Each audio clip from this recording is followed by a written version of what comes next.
Hi, I'm Esha, and this was me in 2005. What was happening for me during this year? Well, I had just broken off a 3-year-long relationship, had received notification that I would be laid off from my job, and was preparing to start all over again in these two major areas of my life.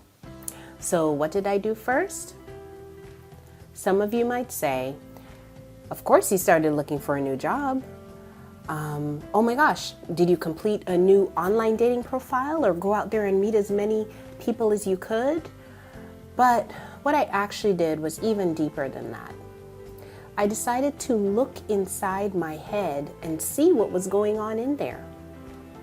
I realized that I was holding on to and repeating some myths that were jacking up my love life. You know what myths I'm talking about. There are no good men out there.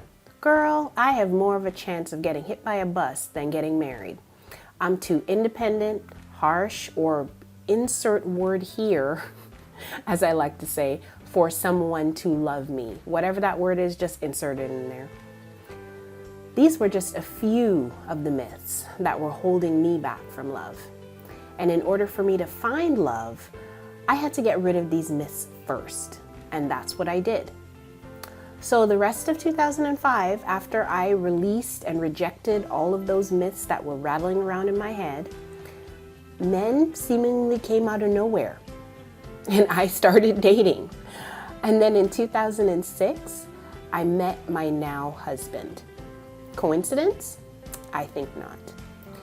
And if you want to learn the 3 myths that you need to reject to find love, then you have to join me for my free webinar. I've put the link in the description. Click it to join me, okay?